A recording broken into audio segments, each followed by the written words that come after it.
Sa isang tahimik na bayan, may isang lalaki na nagngangalang Mario. Sa edad na 32, maraming naranasan si Mario pagdating sa pag-ibig. Ngunit tila lahat ng ito ay nauuwi sa kabiguan. Madalas siyang nakikita sa tindahan ni Mang Arnel, kung saan tumatambay siya kasama ang dalawa niyang matalik na kaibigan, sina Jojo at Erwin. Ang tatlong ito ay laging nagkakainan ng pulutan at nagsasalo sa ilang bote ng alak.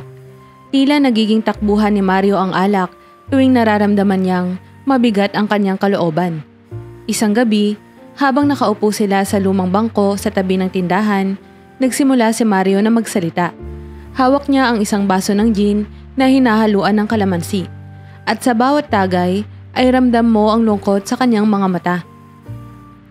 Alam niyo pare, minsan naiisip ko kung ako na lang ba talaga ang problema.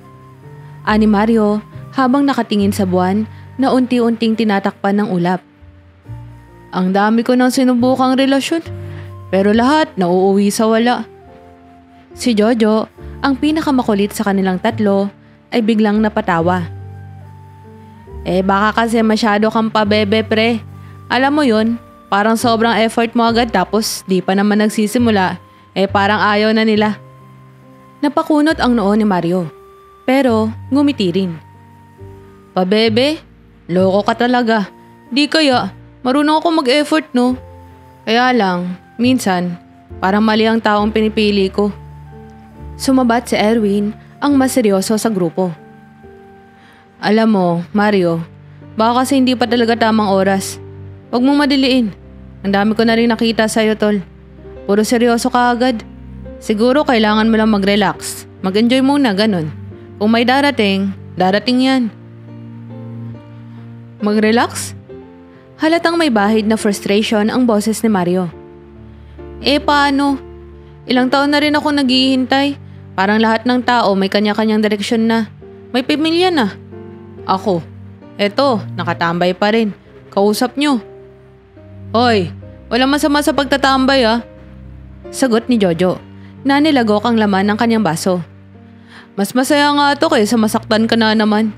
Masakit kaya yan pre. Ayoko nang masaktan ulit no. Tumawa siya, ngunit halatang pilit ang tawa.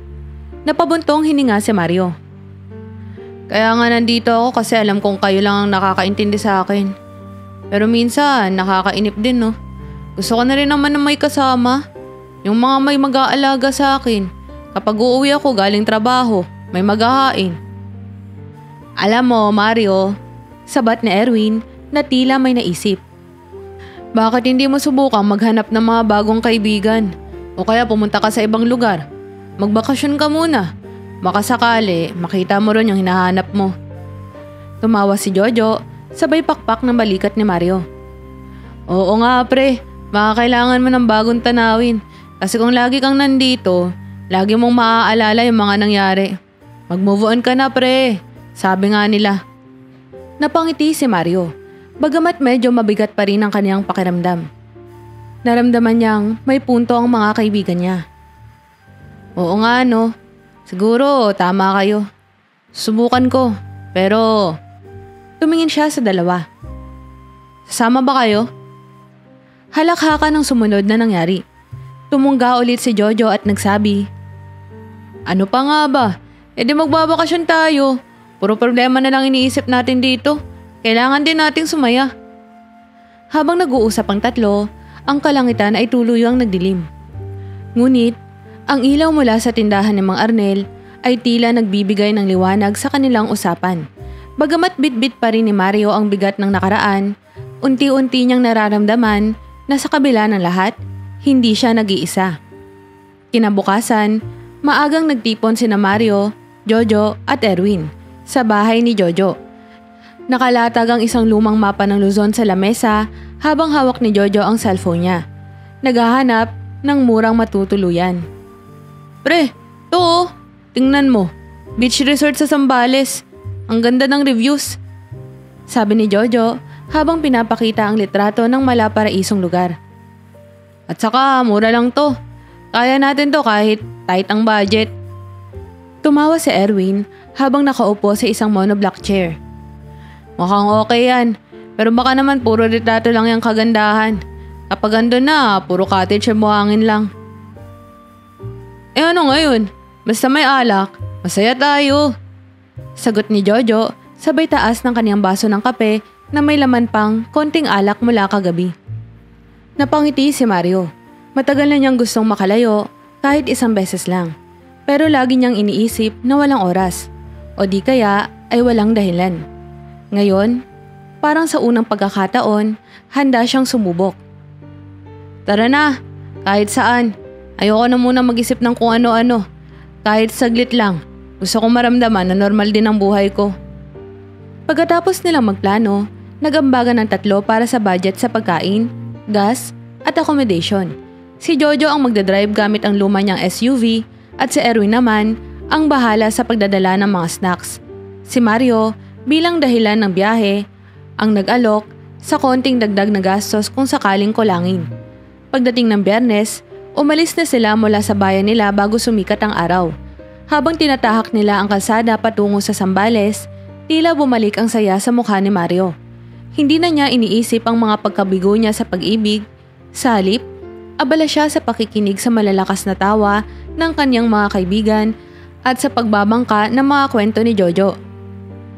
Naalala mo ba nung muntik ka nang nahulog sa ilog dahil hinabol mo yung batang may bola? Tanong ni Erwin kay Mario, sabay halakhak. Napailing si Mario pero natawa rin. Kasi naman, kala ko mahulog yung bata. Ako tuloy muntik na. Grabe yan, pre. Lahat ng tao nagtawanan. Ganun ka kasi pre, pabida. Sigaw ni Jojo, sabay hampas sa balikat ni Mario. Habang tumatawa sila, biglang dumilim ang kalangitan. Umambon ng bahagya pero hindi ito nakasira sa kanilang mood. Sa halip, mas lalo silang naging sabik makalapit sa dagat. Pagdating nila sa resort, bumungad ang malinaw na tubig at puting buhangin. Ang hangin ay presko at tila bumabalot sa kanila ang kaginhawaan. Tumigil muna si Mario sa gilid ng dagat. Nakatingin sa malayong abot ng alon. Ang tagal ko nang hindi nararamdaman to. Mahina niyang sabi habang nilalasap ang simoy ng dagat. Nakatayo lang siya roon, tahimik, habang si Jojo at Erwin ay abala sa pag-aayos ng mga gamit nila. Napansin ni Erwin ang pagiging tahimik ni Mario. Lumapit ito at tinapik siya sa balikat. Okay ka lang pre? Tumango si Mario. Okay naman. Parang dito pa lang may bago akong nararamdaman. Hindi ko pa alam kung ano pero parang gumagaan ang loob ko. Ngumiti si Erwin. Kaya nga andito tayo, di ba? Para kalimutan mo na lahat ng stress. Sige lang pre, mag-enjoy ka. Maya-maya, lumapit na rin si Jojo, bit-bit ang 3 bote ng beer. Oh, Shasha, tama na ang drama. Inom na tayo. Parang ibang tao ka na Mario ah. Dati pa nga, ikaw ang laging unang nag-aaya uminom. Napangiti si Mario. Oo nga no. Sige, tara na. Sa dami ng problema ko, deserve ko rin naman siguro mag-relax kahit ngayon lang. Habang nagiinuman sila sa gilid ng dagat, unti-unting bumabalik ang saya sa buhay ni Mario. Sa mga oras na iyon, hindi niya iniisip ang mga pagkabigo niya. Sa halip, naramdaman niya na minsan, sapat na ang simpleng sandali kasama ang mga taong totoong kaibigan para bumuo ng bagong simula. Pagkatapos ng masayang bakasyon sa Zambales, bumalik na si Mario sa kanyang regular na buhay. Pagpasok niya sa opisina, agad niyang naramdaman ang bigat ng trabaho na iniwan niya. Sa kanilang kumpanya, kung saan isa siyang senior sales associate, halos lahat ng mga tao ay abala. Bawat isa ay nakatutok sa kanilang mga laptop o telepono. Ngunit sa kabila ng ingay at pagmamadali ng mga tao sa paligid, mas magaan ang pakiramdam ni Mario. Ang bakasyon ay nagbigay sa kanya ng panibagong lakas at konting pananaw sa buhay. Pagkaupo niya sa kanyang cubicle, nilapitan siya ng kanyang team leader na si Grace. Isang masigla, ngunit isang istriktong babae na kilala sa pagiging perfectionist. Mario, buti naman at nandito ka na. Bungad ni Grace habang may hawak na makapal na folder. Meron tayong bagong client na kailangang i-handle. Ikaw ang inassign ko dito dahil sa experience mo. Napakunot ang noo ni Mario habang tumatango. Anong klase pong client to, Ma'am Grace? Malaki ang account nila. Sagot ni Grace. Tech company na nag-e-expand dito sa bansa. Kailangan nila ng tulong sa pagbuo ng bagong sales strategies para sa mga produkto nila. Pero heads up Mario, medyo demanding ang client, kaya expect na maraming late night meetings at revisions. Napabuntong hininga si Mario, ngunit ngumiti rin. Kayang-kaya po ma'am, salamat sa tiwala. Pagkatapos ng meeting, sinimulan na ni Mario ang trabaho sa bagong proyekto. Sa unang tingin, mukhang isa itong regular na account. Pero nang magsimula siyang makipag-ugnayan sa client, napansin niyang may kakaiba sa dynamics nito. Ang pangunahing kinatawan ng tech company ay si Leila. Isang matapang at diretang babae na tila hindi nasisiyahan sa kahit anong bagay. Sa kanilang unang virtual meeting, nagpakilala si Leila sa grupo. Good afternoon everyone, I'm Leila and I'll be your main point of contact for this project. I expect nothing less than excellent results from your team, okay? Napansin ni Mario ang malamig na tono ni Leila. Habang nag-uusap ang grupo, ramdam niya ang pressure ngunit nanatili siyang kalmado. Nang siya na ang magsalita, sinikap niyang maging profesional at maayos. Good afternoon Leila. Sabi ni Mario, I'm Mario and I'll personally handle your account. We will make sure to meet your expectation and deliver quality results. Good. Sagot ni Leila, walang bakas ng ngiti. But, I don't need promises. I need results. Mag-e-expect ako ng initial proposal by Friday. Matapos ang meeting, tahimik na bumalik si Mario sa kanyang trabaho. Ramdam niya ang bigat ng hamon, ngunit hindi niya ito ininda. Gamit ang mga natutunan niya mula sa kanyang karanasan, sinimulan niyang buuin ang proposal kasama ang kanyang team. Habang nasa kaligitnaan ng pagtatrabaho, dumaan ang kaibigan niyang si Alex, na kasama niya sa parehong department. O pare, mukha kang busy na busy ah. Sabi ni Alex, sabay dampot ng isang papel mula sa mesa ni Mario. Yan ba yung bagong client? Oo. Sagot ni Mario. Medyo challenging si Leila. Di siya madaling i-please. Tumawa si Alex. Di bagay sa'yo pre. Galing ka na nga sa maraming di ma-please sa love life, di ba? Practice mo na to. Napatawa si Mario sa biro ni Alex. Ayoko ng ganyan pare. Pero seryoso, ibang level tong client na to. Kailangan ko talagang pagtuunan ng oras. Kayang-kaya mo yan tol. Tsaka, minsan sa mga ganyang tao, doon ka natututo. Malay mo, maging okay rin kayo. Habang lumilipas ang mga araw, unti-unting nagkakabunga ang pagsisikap ni Mario. Ngunit hindi naging madali ang lahat. Sa bawat proposal na ipinapasa nila, laging may feedback si Leila at tila palaging may kulang. Sa kabila nito, nanatili siyang pasensyoso at sa bawat pagkakataon, nagiging mas maayos ang kanilang mga output. Isang gabi, habang nag-overtime siya sa opisina, nagulat siya nang makatanggap ng tawag mula kay Leila. Mario, sabi ni Leila, medyo mas kalmado ang boses kesa dati. I just wanted to thank you for the adjustments in the last proposal. I can see your effort and I truly appreciate that. Nagulat si Mario pero natuwa rin. Thank you, Leila. It's our job to make sure we meet your expectations. Good, but don't stop there, okay? I'm expecting more. Sabi ni Leila bago binaba ang tawag. Napangiti si Mario. Alam niyang mahaba pa ang lalakbayin para mapanatiling maayos ang relasyon nila sa client na ito. Pero naramdaman niya ang kakaibang sigla sa puso niya. Hindi dahil sa trabaho lang, kundi dahil naramdaman niyang kaya niyang harapin ang anumang hamon, sa trabaho man o sa personal na buhay. Habang naglalakad siya pa uwi, nagbiro siya sa sarili. Baka trabaho lang to, pero sino ba namang may alam? Malay mo, may iba pang mangyari. Pagkaraan ng ilang linggo ng pagtutok sa trabaho, napansin ni Mario na tila nauubos na naman ang kanyang oras sa opisina. Bagamat nagawa niyang mahandle ng maayos ang challenging na account, naramdaman niya na parang bumabalik ang pagod at bigat na iniwan niya dati. Isang gabi, habang nanonood ng random video sa kanyang phone, napadpad siya sa isang video tungkol sa hiking. Parang masaya to ah. Bulong niya sa sarili habang pinapanood ang tanawin mula sa isang bundok. Baka ito na ang kailangan ko. Isang bagay na bago. na wala masyadong iniisip. Kinabukasan, habang nagkakape sa pantry ng opisina, biglang napansin ni Mario ang isang kakilala niyang si Alex na tila abala sa pag-scroll sa kanyang phone. May suot itong hiking boots kahit nasa opisina. "Uy Alex," tawag ni Mario sabay turo sa boots ng kaibigan. "Bakit parang ready ka nang umakyat ng bundok?" Napangiti si Alex. Kasi naman pre, may claim kami ng tropa ngayong Sabado. Sumama ka kaya? Maganda yung bundok na pupuntahan namin.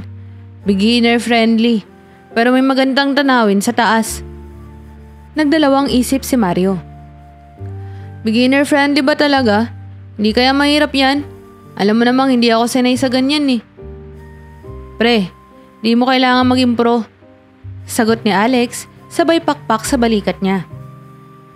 Ang kailangan mo lang ay lakas ng loob. Tsaka baka sakaling mahanap mo ang inner peace mo sa bundok, di ba? Tumawa si Mario. Sige na nga, subukan ko. Pero siguraduhin mong hindi ako maiiwan ha. Dumating ang Sabado at maagang nagkita-kita ang grupo ni na Alex sa terminal. Doon, nakilala ni Mario ang iba pang hikers, kabilang si Leah, isang masayahin at madaldal na babae na mukhang sanay na sanay sa pag-akyat. First time mo? Tanong ni Leah kay Mario nang mapansing medyo aligaga ito sa pag-ayos ng backpack. Oo sagot ni Mario medyo nahihiya. Hindi ko nga alam kung tama yung mga dinala ko. Napatawa si Leah. Naku, huwag kang mag-alala. Lahat ng first time nakakakaba pero enjoy lang kasi sigurado akong magugustuhan mo to. Habang naglalakad pataas, nagsimula nang maramdaman ni Mario ang pagod. Sa bawat hakbang, naramdaman niyang ang bigat ng kanyang backpack at ang init ng araw na tumatama sa kanyang batok. Ngunit, sa tuwing tila gusto na niyang sumuko, naririnig niya ang mga sigaw ng encouragement mula kay Alex at Leah. Kaya mo yan pre! Sigaw ni Alex mula sa unahan. Konti na lang! Dagdag naman ni Leah na nasa likuran niya. Nang marating nila ang tuktok, natulala si Mario sa tanawin. Sa unang pagkakataon, tila nawala ang bigat na dala-dala niya sa kanyang dibdib. Ang hangin sa taas ay malamig at ang tanawin ng mga ulap na nakapalibot sa bundok ay nagbigay sa kanya ng kakaibang pakiramdam ng kalayaan. Ganito pala to, sabi ni Mario habang nakaupo sa malaking bato. Parang lahat ng problema ko naiiwan sa baba. Ngumiti si Leah na nakaupo sa tabi niya. Yan ang magic ng hiking. Hindi lang katawan ang lumalakas, pati utak at puso mo. Habang nag-uusap sila, napansin ni Mario kung gaano kasaya si Leah at ang iba pang hikers. Hindi niya akalaing sa simpleng akyat na ito, makakahanap siya ng bagong interes na tila nagbibigay ng bagong kulay sa kanyang buhay. Pag-uwi ni Mario mula sa hike, agad siyang naghanap ng mga hiking group sa social media. Sa kabila ng kanyang pagod, naramdaman niya ang kakaibang sigla na matagal na niyang hindi nararamdaman. Sa isip niya, ito na ang simula ng bago niyang adventure. Isang buhay na hindi lang nakataon sa trabaho at paghahanap ng pag-ibig, kundi pati na rin sa pagtuklas ng mundo at ng kanyang sarili. Matapos mag-engganyo ni Mario sa hiking, unti-unti na niyang naramdaman ang kagaanan sa buhay. Sa bawat pag-akyat niya ng bundok, tila naiiwan niya ang bigat ng nakaraan. Subalit, alam niyang may mga sugat pa rin sa puso niya na hindi pa lubos na naghihilom. Isang gabi, habang nag-aayos siya ng mga gamit para sa susunod na hike, nakatanggap siya ng isang hindi inaasahang mensahe sa kanyang cellphone. Hi Mario, kamusta ka na? Si Anto, sana okay ka. Natigilan si Mario. Si Ann, ang huling babaeng minahal niya ng lubos, ngunit iniwan siya sa hindi malinaw na dahilan, ay biglang nagparamdam muli. Halos 2 taon na rin mula nang maghiwalay sila at sa kabila ng lahat, hindi niya maikakaila na bahagi ng puso niya ay nananatiling nakakapit sa alaala ng kanilang pagmamahalan. Kinabukasan, habang nasa opisina, hindi mapakali si Mario. Paulit-ulit niyang binabasa ang mensahe ni Ann, ngunit hindi niya alam kung paano sasagutin. Napansin ito ng kanyang kaibigan na si Alex, na dumaan sa cubicle niya. Bre, parang lutang ka. May problema ba? Tanong ni Alex habang umunguya ng sandwich. Napabuntong hininga si Mario. Si Ann kasi, nag-message kagabi. Biglang napanganga si Alex. Si Ann? Yung Ann? Kala ko ba tapos na kayo? Yun nga eh, sagot ni Mario. Pero bigla siyang nagparamdam. Hindi ko alam kung anong gusto niyang mangyari. Tingnan mo pre, sabi ni Alex sabay kuha ng phone ni Mario. Baka naman closure ang gusto niya o baka gusto niyang makipagbalikan. Napailing si Mario. Hindi ko alam Alex, pero kung closure lang, hindi ba dapat ginawa niya na yun noon pa? Bakit ngayon pa? Kung kailan, parang okay na ako. Sa huli, nagpa siya si Mario na sagutin ang mensahe. Hi Ann, okay naman ako. Ikaw, kamusta ka na? Anong meron? Ang simpleng sagot na iyon ay nagbukas ng isang serya ng pag-uusap sa pagitan nila. Sa kanilang palitan ng mensahe, inamin ni Ann na gusto niyang magkita sila para mag-usap ng masinsinan.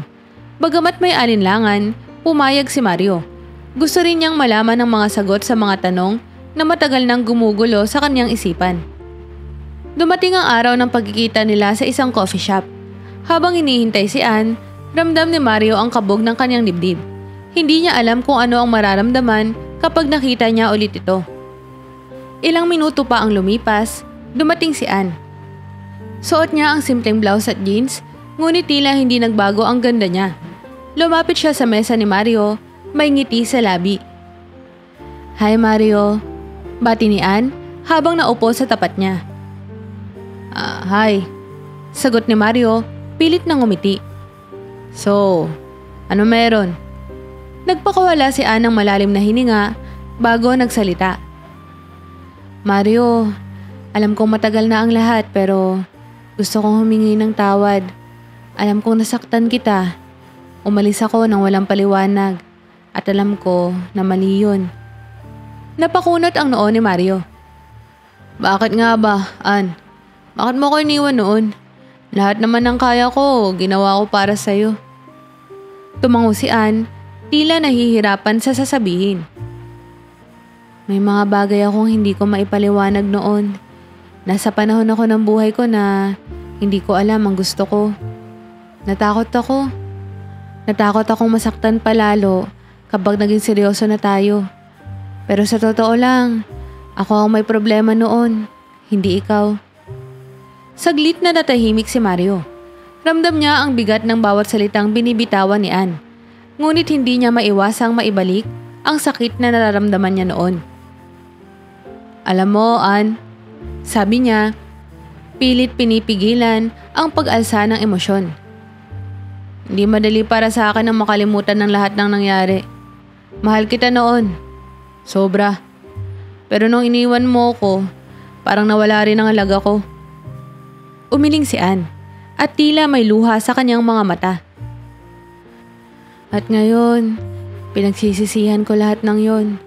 Pero hindi ko hinihingi na tanggapin mo ulit ako, Mario. Ang gusto ko lang, malaman mo na mahal kita noon at parte ka ng buhay ko na hindi ko makakalimutan. Nakangiti si Mario, ngunit baka sa kanyang mga mata ang lungkot. Salamat, Ann. Siguro ito na ang closure na matagal kong hinintay. Pero sa tingin ko, hindi na natin maibabalik ang dati. Tumango si Ann, bagamat halata ang lungkot sa kanyang mukha. Oo, naiintindihan ko. Salamat Mario.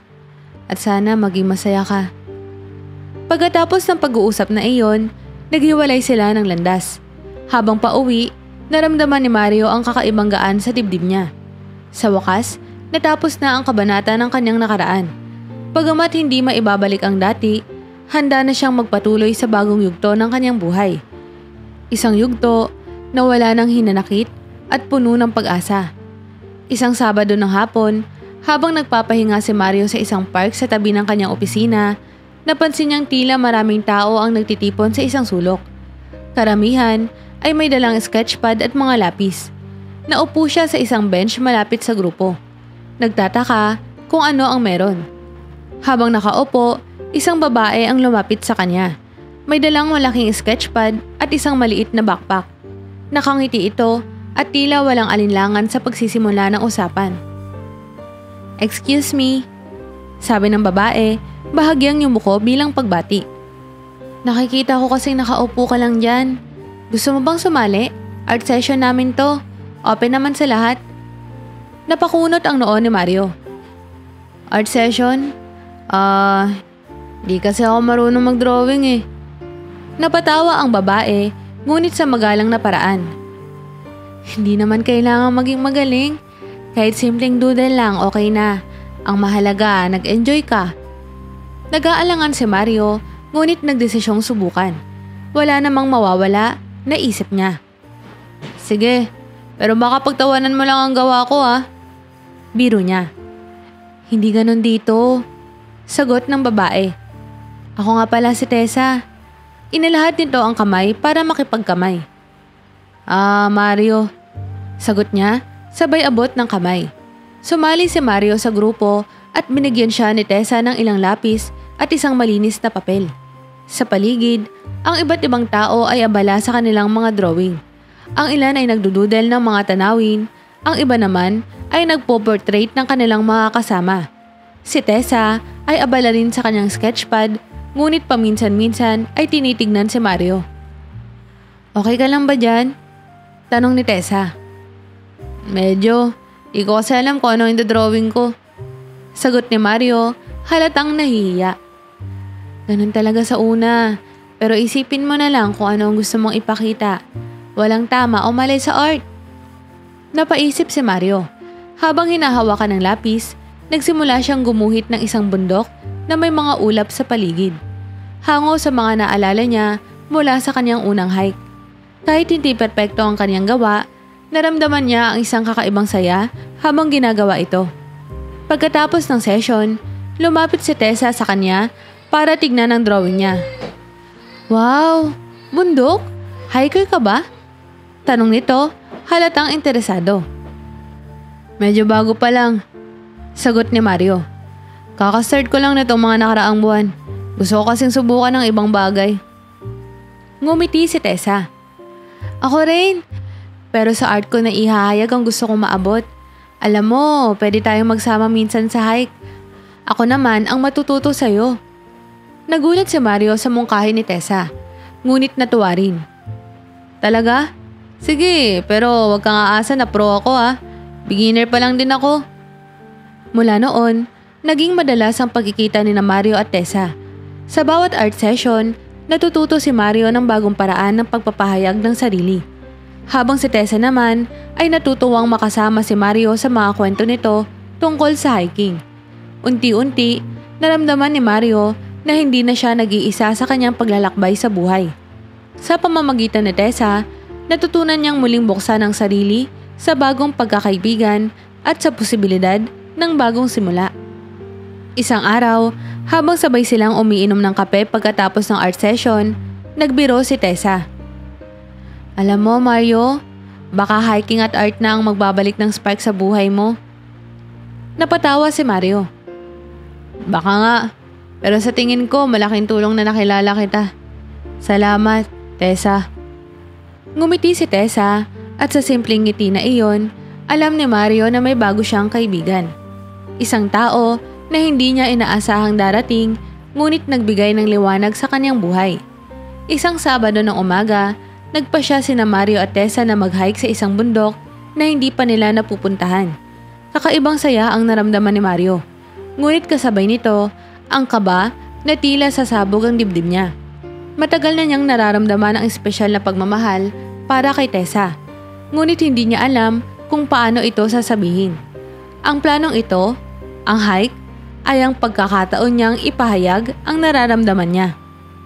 Habang umaakyat, masiglang nagkikwento si Tessa tungkol sa mga bagong bagay na nais niyang matutunan, tulad ng watercolor painting at pottery.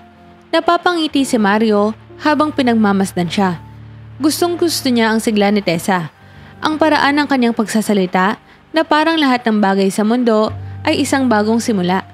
Nang marating nila ang tuktok, tumigil si Mario at tinanaw ang tanawin sa harapan nila. Mga bundok na naliligo sa liwanag ng araw at mga ulap na tila abot kamay. Umupo sila sa isang malaking bato, tahimik na pinagmamasdan ang kagandahan ng paligid. Naramdaman ni Mario na ito na ang tamang sandali. Tessa, simula ni Mario, binasag ang katahimikan. May sasabihin sana ako sa'yo. Napatingin si Tessa sa kanya. Ang mga mata nito ay nagtatanong ngunit puno ng tiwala. Ano yon, Mario? Huminga ng malalim si Mario, pilit pinapakalma ang kabog ng kanyang dibdib. Matagal na kitang kilala. Matagal na rin tayong magkasama sa kung ano-anong adventure. Pero sa bawat oras na kasama kita, parang may kakaibang saya akong nararamdaman. Parang ikaw ang dahilan kung bakit gumagaan ang buhay ko. Hindi nagsalita si Tessa, ngunit nanatiling nakatingin kay Mario. Tila hinihintay ang susunod na sasabihin nito. Gusto kong malaman mo, patuloy ni Mario, bahagyang nanginginig ang boses. Na mahal kita, di lang bilang kaibigan, pero bilang isang tao na gusto kong makasama. Hindi ko alam kung nararamdaman mo rin to, pero gusto kong maging totoo ang nararamdaman ko sa'yo. Natulala si Tessa. Ang mga salitang iyon ay hindi niya inaasahan. Ngunit ramdam niya ang katapatan sa boses ni Mario. Naramdaman din niyang may bahagi sa kanyang puso na matagal nang humihiling ng sandaling ito. Mario, simula niya at may luha nang bumalot sa kanyang mga mata. Alam mo ba kung gaano ko kasaya nang marinig yan? Ang totoo, matagal na rin kitang mahal. Pero natakot akong sabihin kasi ayokong mawala ang pagkakaibigan natin. Ayokong masira ang meron tayo. Ngumiti si Mario, tila nabunutan ng napakalaking tinik sa dibdib. Hindi mawawala ang pagkakaibigan natin, Tessa. Sa halip, mas malalim pa. Gusto kong ipakita sa'yo kung gaano kita kamahal. Hindi lang bilang kaibigan, kundi bilang tao na handang magsimula ng bagong buhay kasama ka. Niyakap siya ni Tessa, mahigpit, at sa ilalim ng asul na langit, nasaksi sa kanilang sandali, nagsimula ang bagong yugto ng kanilang buhay bilang magkasintahan. Simula noon, naging mas malapit sila sa isa't isa. Ang kanilang hiking trips ay naging mas espesyal, puno ng tawanan at harutan. Natutunan nilang magpinta ng magkasama, gumuguhit ng mga tanawin na kanilang pinuntahan at nagpatuloy silang magbahagi ng kanilang mga pangarap. Ang relasyon nila ay puno ng pagmamahal at pagkakaibigan. Ang perpektong balanse na tila hinahanap ni Mario sa buong buhay niya. 3 taon na ang lumipas mula nang naging opisyal na magkasintahan sina Mario at Tessa. Sa panahong iyon, napatunayan nila ang kanilang pagmamahalan ay hindi lamang nakabatay sa magandang sandali, kundi pati sa mga pagsubok. Ang kanilang relasyon ay naging pundasyon ng kanilang pangarap. Simple, ngunit puno ng kasiyahan. Isang araw, habang naglalakad sila sa paborito nilang trail sa bundok na madalas nilang akyatin, si Mario ay tila tahimik. Bagamat masigla si Tessa sa kanyang mga kwento, halatang may iniisip si Mario. Nang marating nila ang tuktok, huminto si Mario at nagtanong. Tessa, natatandaan mo ba kung saan tayo unang nag-usap tungkol sa nararamdaman natin? Tanong niya habang nakatingin sa malawak na tanawin. Ngumiti si Tessa. Siyempre naman, dito rin mismo sa bundok na to. Paano ko makakalimutan ang araw na yon? Alam mo, sabi ni Mario, hawak ang kamay ni Tessa. Mula noon, araw-araw kong sinasabi sa sarili ko na sobrang swerte ko na ikaw ang dumating sa buhay ko. Ngayon, gusto kong gawing mas espesyal pa ang lugar na to. Napakunot ang noo ni Tessa. Ngunit bago pa siya makapagtanong, lumuhod si Mario. Kinuha ang isang maliit na kahon mula sa kanyang bulsa at binuksan ito. Nagniningning ang isang simpleng singsing na may maliit ngunit eleganteng diamante. Tessa, ikaw ang liwanag sa buhay ko. Sa bawat hakbang ng buhay ko, gusto kong ikaw ang kasama ko. Alam kong hindi perpekto ang lahat pero pangako ko sa'yo, gagawin ko ang lahat para maging masaya ka. Will you marry me? Hindi makapaniwala si Tessa. Ang kanyang mga mata ay napuno ng luha. Ngunit ang ngiti sa kanyang mukha ay nagsasabi ng lahat. Tumango siya ng walang alinlangan. Oo Mario, Walang duda, gusto kong makasama ka habang buhay. Niyakap ni Mario si Tessa habang nagsasaya sa kanilang tagumpay bilang magkasintahan. Ang hangin sa bundok ay tila nagdala ng mas masayang enerhiya at ang tanawin ay naging saksi sa isa sa pinakamahalagang araw ng kanilang buhay. Makalipas ang ilang buwan, dumating na ang araw ng kanilang kasal. Pinili nilang gawin itong simple ngunit espesyal sa isang open garden na napapaligiran ng mga bulaklak at berdeng tinawin. Ang mga bisita ay malalapit na kaibigan at pamilya at lahat ay makikita ang pagmamahal sa mga mata ni Mario at Tessa habang sila ay nakatayo sa altar. Habang pinangungunahan ng isang pastor ang seremonya, nagkaroon ng sandali na sila mismo ang nagpalitan ng kanilang mga sumpa. Tessa, simula ni Mario habang hawak ang mga kamay ng kanyang mahal. Sa simula pa lang, ikaw na ang naging tahanan ko. Pangako ko na aalagaan kita, igagalang kita, at mamahalin kita sa hirap at ginhawa, sa sakit at ligaya, sa lahat ng araw ng buhay natin. Mario, ikaw ang taong nagpakita sa akin ng tunay na pagmamahal. Sa bawat tawa, sa bawat hamon, palagi kang nandyan. Pangako ko rin na susuportahan kita, aalagaan kita, at mamahalin kita. Hindi lang bilang asawa, kundi bilang kaibigan at partner sa lahat ng bagay. Nagpalakpakan ng mga bisita nang ilagay ni Mario at Tessa ang singsing sa isa't isa. Sa araw na iyon, hindi lang sila naging mag-asawa, kundi magkasama sa bawat hakbang ng kanilang buhay. Ang kanilang kasal ay puno ng saya at tawanan. Sa reception, nagkaroon sila ng munting slideshow ng kanilang mga alaala bilang magkasintahan. Ang mga hiking trips, ang kanilang unang art session, at ang mga simpleng araw na magkasama silang tumatawa. Sa bawat larawan, makikita ang wagas na pagmamahalan na tumibay sa paglipas ng panahon. Sa gabing iyon, habang nakaupo sila sa ilalim ng mga bituin, magkatabi sa isang bangko, tahimik nilang pinanood ang paligid. Mario, sabi ni Tessa habang nakahilig sa balikat ng asawa. Hindi ko alam kung ano ang mangyayari sa atin sa hinaharap, pero isang bagay ang sigurado. Sa lahat ng panahon, ikaw ang pipiliin ko. Hinalikan ni Mario ang noo ni Tessa at ngumiti. At ikaw din ang pipiliin ko araw-araw. Sa gabing iyon, walang makakatalo sa saya ng kanilang bagong simula bilang mag-asawa. Puno ng pangarap at pagmamahal para sa isa't isa. Isang taon matapos ang kanilang kasal, patuloy na naging masaya ang buhay ni Mario at Tessa.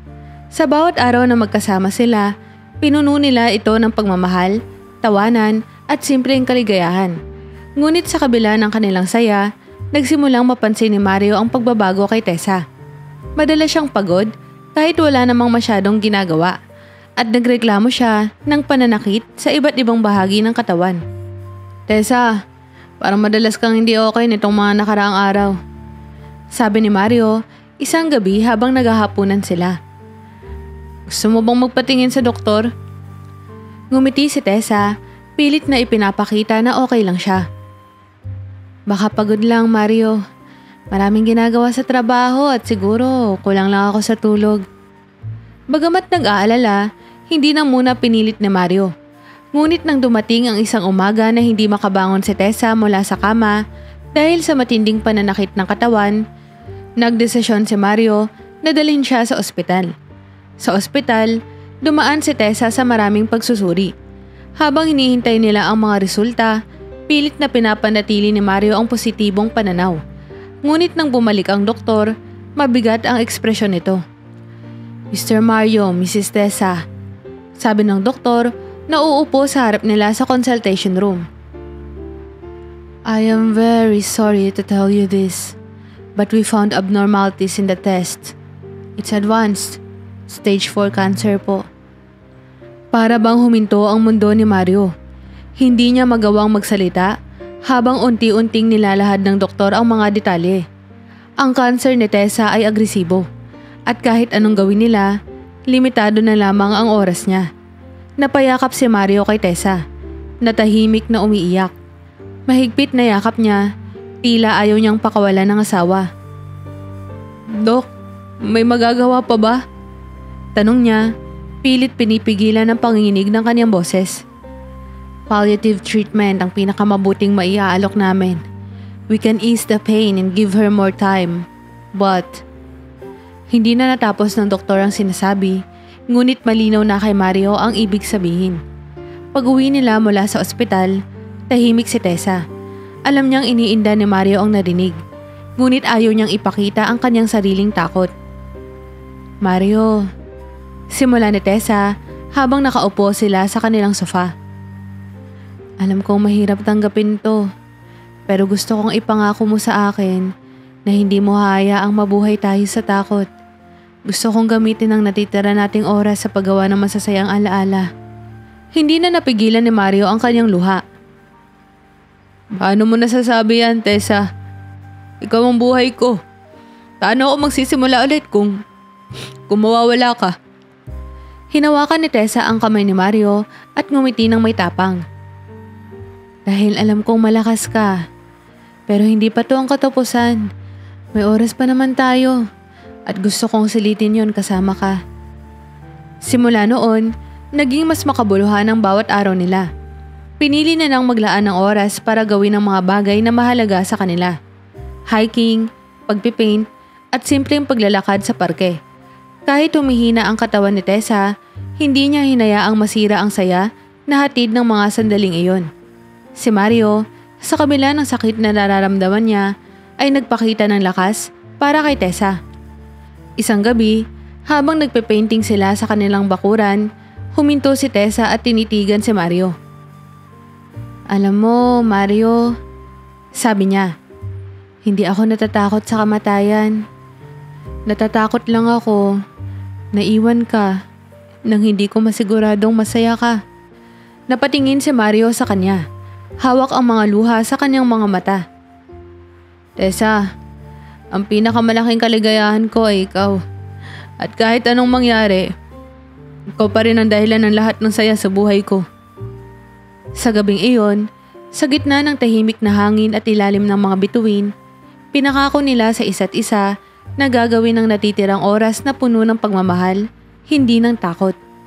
Habang patuloy na lumalaban si Tessa, si Mario naman ay bumitaw sa paniniwalang ang bawat araw na kasama siya ay isang biyaya. Ngunit sa likod ng kanilang mga ngiti, pareho nilang alam na ang kanilang laban ay malapit nang magtapos. Sa kabila nito, hindi nila hinayaan na maagaw ang sakit, ang kaligayahan na pinaghirapan nilang buuin. Lumipas ang mga buwan at unti-unting humina ang katawan ni Tessa.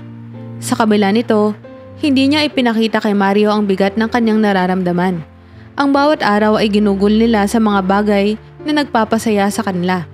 Pagpipinta sa bahay, panonood ng mga paborito nilang pelikula, at simpleng pag-uusap sa ilalim ng langit tuwing gabi. Isang araw, habang nakahiga si Tessa sa kanilang kama, hawak niya ang kamay ni Mario. Hindi na niya magawang bumangon, ngunit ang kanyang mga mata ay puno pa rin ng pagmamahal. Alam mo, Mario, mahina niyang sabi, ang boses niya ay halos pabulong. Isa ka sa pinakamagandang bagay na nangyari sa buhay ko. Salamat dahil binigay mo sa akin ang lahat ng to. Ang pagmamahal, ang kasiyahan, at ang dahilan para patuloy na lumaban. Napaluha si Mario habang hinaplos ang pisngi ni Tessa. Tessa, ako ang dapat magpasalamat. Ikaw ang nagdala ng liwanag sa madilim kong mundo. Hindi ko alam kung paano kita bibitawan. Ngumiti si Tessa, bagamat bakas ang pagod sa kanyang mukha. Hindi mo ako kailangang bitawan, Mario. Laging nariyan ang pagmamahal natin. Huwag ka nang malungkot. Gusto kong tandaan mo na sa bawat pintura mo, sa bawat pag-akyat mo ng bundok, nandyan ako, kasama mo. Niyakap ni Mario si Tessa na mahigpit. Pinibigilan ang kanyang luha. Pangako, Tessa, dadalhin kita sa lahat ng gagawin ko. Mahal na mahal kita. Mahal din kita, Mario. Sagot ni Tessa, ang kanyang tinig ay punong-puno ng tapang. Huwag kang matakot sa bukas. Kaya mo yan. Lagi kang may dahilan para maging masaya.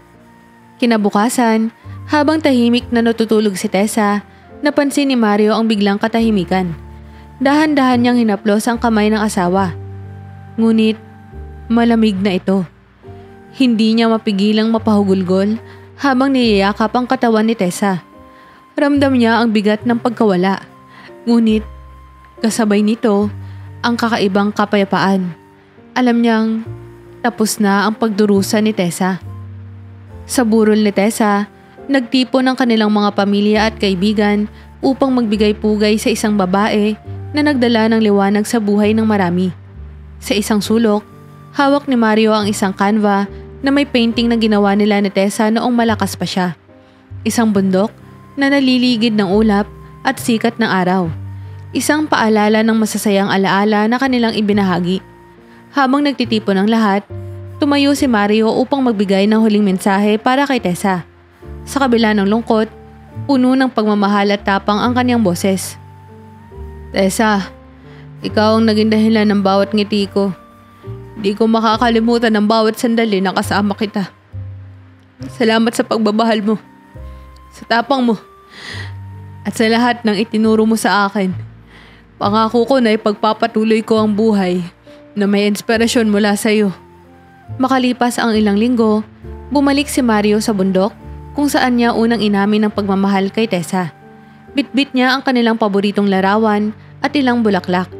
Naupo siya sa parehong lugar kung saan sila madalas mag-usap. Tessa, nandito ulit ako, sabi ni Mario, nakatingala sa kalangitan. Salamat sa lahat ng iniwan mo sa akin. Hindi mo lang ako minahal. Tinuruan mo rin akong mahalin ang sarili ko at ang buhay. Habang nakatingin sa malawak na tanawin, naramdaman ni Mario ang banayad na hangin na tila yakap mula kay Tessa. At sa kabila ng sakit ng pagkawala, natutunan niyang magpatuloy. Dala ang pagmamahal ni Tessa sa bawat hakbang ng kanyang buhay. Isang hapon, tulad ng nakagawian ni Mario, dinala niya ang isang bongkos ng mga bulaklak sa puntod ni Tessa. Simpleng araw iyon. Ang kalangitan ay maaliwalas at ang hangin ay malamig. Naupo siya sa tabi ng puntod, tahimik na nagdarasal at iniisip ang kanilang mga alaala. Sa bawat salita ng kanyang panalangin, tila nararamdaman pa rin niya ang presensya ng asawa. Tessa, mahina niyang sabi habang inaayos ang mga bulaklak sa marmol na lapita. Alam mo, kahit ilang beses na akong bumisita dito, parang hindi pa rin ako sanay na wala ka. Daming araw na gusto kong ikwento sa'yo ang mga nangyayari sa buhay ko. Pero alam ko na naririnig mo naman ako kahit papano. Habang abala si Mario sa pakikipag-usap sa asawa, biglang lumapit ang matandang nagbabantay ng sementeryo. May dala itong maliit na pandilig at walis na tila gamit nito sa araw-araw na paglilinis. Magandang hapon, Ginoo. Bati ng matanda. Dati ko ba kayo napapansin dito? Madalas kayong bumisita, ano? Ngumiti si Mario. Oo, halos linggo-linggo akong pumupunta. Dito kasi ako nakakahanap ng kapayapaan. Tila nag-aatubili ang matanda, ngunit halatang may nais itong sabihin. Kung hindi po ninyo mamasamain, may napansin lang po ako na gusto ko ipaalam sa inyo. Napakunot ang noo ni Mario. Ano po yun? Alam niyo ho, Ginoo. Simula ng matanda, bahagyang yumuko habang hawak ang pandilig. Kayo po ang laging nakikita kong dumadalaw dito. Pero sa mga araw na wala kayo, may isang tao rin laging pumupunta dito. Nagulat si Mario. May dumadalaw? Sino po? Kaibigan kaya ni Tessa? Umiling ang matanda. Hindi ko ho kilala. Pero napansin ko na laging nagdadala ng bulaklak at tila matagal ding nananatili rito. Minsan nga ho, nakaupo lang at tila nagdarasal. Madalas mangyari kapag wala ho kayong schedule na pumunta. Napaisip si Mario. Hindi niya alam kung ano ang nararamdaman. Pagkalito? Kaba? O pagkamausisa? Sino ang dumalaw kay Tessa nang hindi niya alam? Kaibigan kaya? Kamag-anak na hindi niya nakilala? Di niyo po natanong kung sino siya? Tanong ni Mario, baka sa boses niya ang interes. Umiling muli ang matanda. Hindi po eh. Di naman po kasi ako nakikialam sa mga dumadalaw dito. Pero napansin ko may mga dalang bulaklak palagi eh. Pare-parehong uri ng bulaklak ang dinadala niya. Mga puting rosas. Puting rosas? Tanong niya ulit, halos pabulong. Opo, sagot ng matanda. Kung gusto niyo maaari kayong maghintay minsan para makita kung sino siya. Nanatili si Mario sa kanyang kinauupuan. Malalim ang iniisip. Sino ang misteryosong dumadalaw kay Tessa? At bakit hindi niya alam ang tungkol dito? Sa kabila ng kanyang pagmamahal at malasakit kay Tessa, parang biglang may puwang na kailangang punan sa kwento ng kanilang buhay. Sa oras na iyon, alam niyang kailangan niyang malaman ang sagot. Ngunit sa kabila ng kanyang pag-uusisa, hindi rin niya maikakaila ang kaba na baka may bagay siyang matuklasan na hindi niya inaasahan. Kinabukasan, nagpa siya si Mario na sundin ang mungkahi ng matanda na nagbabantay ng sementeryo. Ngunit sa halip na maghintay ng personal, nagdala siya ng isang maliit na hidden camera. Maingat niyang itinago ito sa likod ng mga bulaklak sa gilid ng puntod ni Tessa. Siniguradong hindi ito mahahalata. Ginawa niya ito sa layuning malaman kung sino ang misteryosong dumadalaw at bakit. Kinakabahan si Mario habang iniwan ang kamera. Sa pag-uwi niya, naghalo ang kanyang emosyon. Pag-usisa, takot at pag-asa. Sino nga kaya ang taong iyon? At anong koneksyon nito kay Tessa? Habang iniisip ito, sinubukan niyang maghintay ng matiwasay. Ngunit ang magdamag ay tila napakatagal para sa kanya. Kinabukasan, maagang bumalik si Mario sa sementeryo upang kunin ang kamera. Agad niyang sinuri ang footage pagdating niya sa bahay. At habang pinapanood ang video, unti-unti niyang natuklasan ang misteryo. Sa video, makikita ang isang lalaki na dahan-dahang lumapit sa puntod ni Tessa. Ang lalaki ay nasa edad 40 pataas, may maayos na pananamit at hawak ang isang bungkos ng mga puting rosas. Tahimik itong naupo sa gilid ng puntod. Inilagay ang mga bulaklak sa lapida at tumigil ng ilang sandali para nagdasal. Habang patuloy ang video, nagsimulang magsalita ang lalaki. Ang kanyang boses ay mahinahon, ngunit puno ng emosyon. Tessa, simula niya. Pasensya na kung hindi ko nagawang bumisita dati. At tagal kong iniisip kung dapat ba akong pumunta dito. Pero ngayon, gusto ko lang malaman mo na kahit hindi ako naging parte ng buhay mo hanggang sa uli, hindi kita kinalimutan. Napalunok si Mario. Hindi niya kilala ang lalaki. Ngunit ang salitang iyon ay tila may mas malalim na kahulugan. Pinanood niya ang video ng mas maigi habang patuloy na nagsasalita ang lalaki. Ang dami kong gustong sabihin sa'yo, pero alam kong hindi na ito ang tamang panahon. Sana masaya ka sa piling ni Mario. Nakikita ko kung paano kanya minahal at inalagaan. At dahil doon, nagpapasalamat ako sa kanya. Hindi ko man nasabi ito noon, pero ikaw ang pinakamahalagang bahagi ng buhay ko. Halos hindi makapaniwala si Mario sa kanyang narinig. Sino ang lalaking ito? At paano nito kilala si Tessa? Ang bawat salitang binibitawan ng lalaki ay parang isang puzzle na kailangang buuin. Ang misteryo ay tila lumalalim pa kaysa inaasahan. Sa pagtatapos ng video, tahimik na umalis ang lalaki. Ngunit hindi pa rin makapag-isip ng maayos si Mario. Ang mga tanong ay bumabagabag sa kanya. Sino siya? Anong relasyon niya kay Tessa? At bakit tila napakalalim ng pagmamahal nito sa kanyang asawa? Habang iniisip ang mga ito, nagpa siya si Mario na bumalik sa sementeryo upang hanapin ang sagot. Alam niya ang katotohanan ay maaaring masakit. Ngunit handa siyang harapin ito alang-alang kay Tessa at sa kanilang pinagsamahan. Kinabukasan, bumalik si Mario sa sementeryo. Dala ang bigat ng mga tanong na iniwan ng video. Habang naglalakad siya papunta sa puntod ni Tessa, tila bawat hakbang ay nagpapabagal sa oras. Sino ang lalaking iyon? Anong parte ng buhay ni Tessa ang hindi niya alam? At bakit tila nag-iiwan ito ng pasasalamat sa kanya? Pagdating niya sa puntod, tahimik niyang tinanaw ang lapida. Ngunit sa pagkakataong iyon, hindi na nag-iisa si Mario. Naroon ang parehong lalaki mula sa video. Nakaluhod sa harap ng puntod habang naglalagay muli ng mga puting rosas. Hindi agad lumapit si Mario.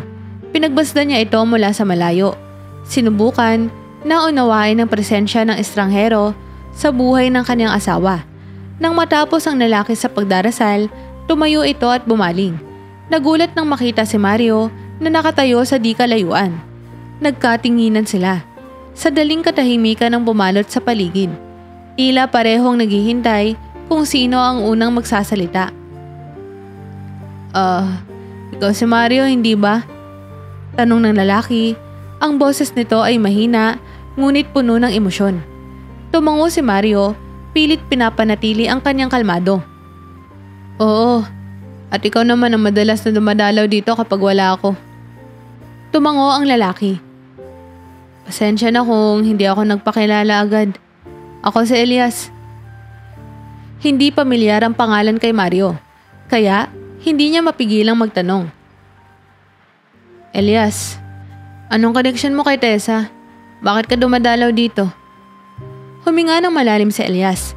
Tila nag-iipon ng lakas ng loob bago sumagot. Ako ang ama niya. Nanlaki ang mga mata ni Mario. Ama? Pero sabi ni Tessa, matagal nang wala ang tatay niya. Iniwan mo sila, hindi ba? Tumango si Elias. Halata ang lungkot sa kanyang mukha. Oo, iniwan ko sila. Hindi dahil gusto ko, kundi dahil kailangan.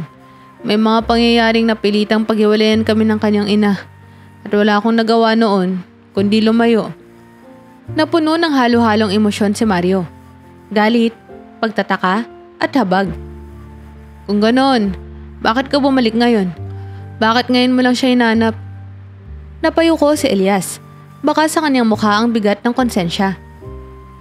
Matagal ko na siyang gustong balikan, Mario. Pero nang magkaroon na ako ng lakas ng loob na hanapin siya, nalaman kong huli na ang lahat. Hindi ko na siya nakausap. Hindi ko man lang nasabi kung gaano ko siya kamahal bilang anak.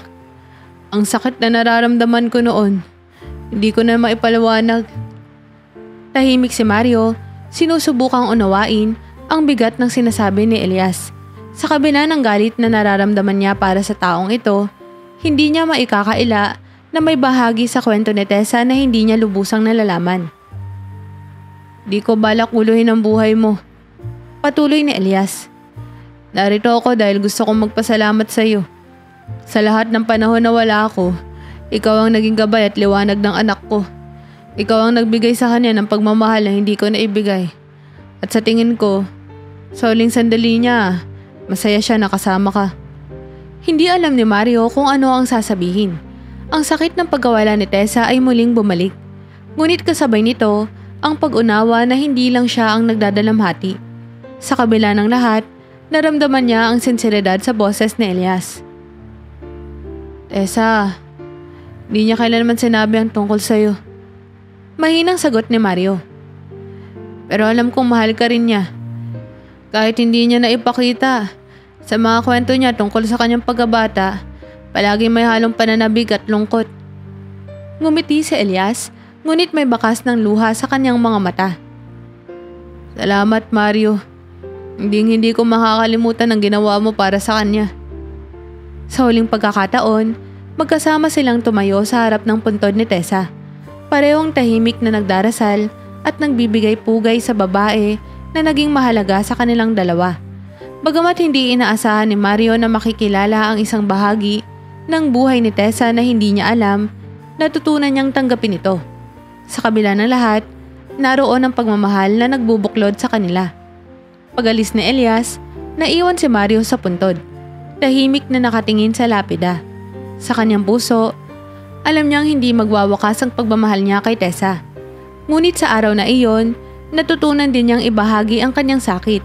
Hindi upang mabawasan ito, kundi upang mas maunawaan ang kwento ng babae na minahal niya ng buo. Pagkaraan ng ilang linggo mula nang magtagpo sila sa puntod ni Tessa, naging madalas ang pag-uusap ni Mario at Elias.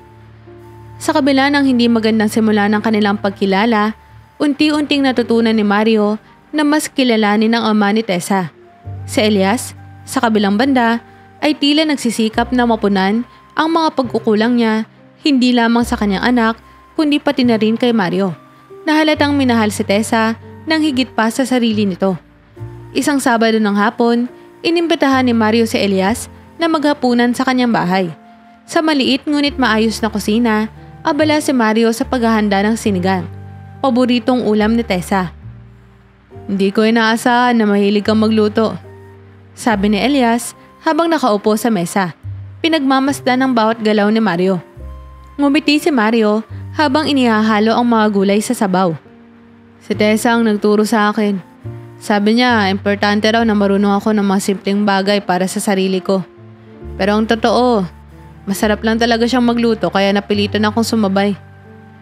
Tumawa si Elias, ngunit halata ang bahagyang lungkot sa kanyang mga mata. "Parang nakikita ko siya sa'yo. Marami kang nakuha sa kanya. Mario, yung pagiging maalaga, masipag, at kahit sa simpleng bagay, palagi may malasakit." Natigilan si Mario. Hindi niya inaasahan na maririnig niya iyon mula kay Elias. Ngunit sa parehong pagkakataon, naramdaman niya ang sinseridad sa mga salita nito. Sa hapunan, nagbahagi si Elias ng mga kwento mula sa nakaraan.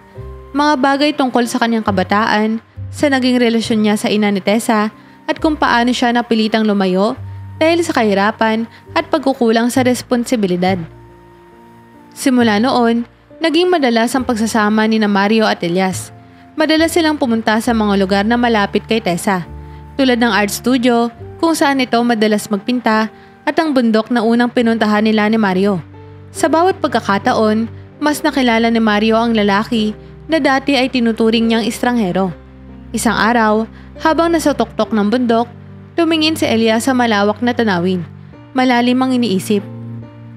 "Alam mo, Mario," sabi niya, "kung mayroon mang magandang naidulot ang lahat ng sakit at pagsubok, yun ay ang makilala kita. Salamat dahil minahal mo ang anak ko ng higit sa kahit sino."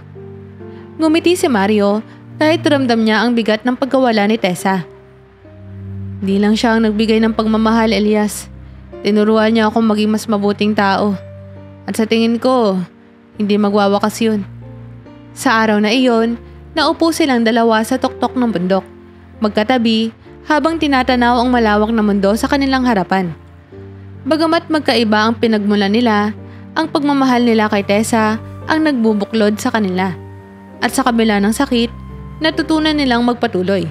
Dala ang alaala ni Tessa sa kanilang puso.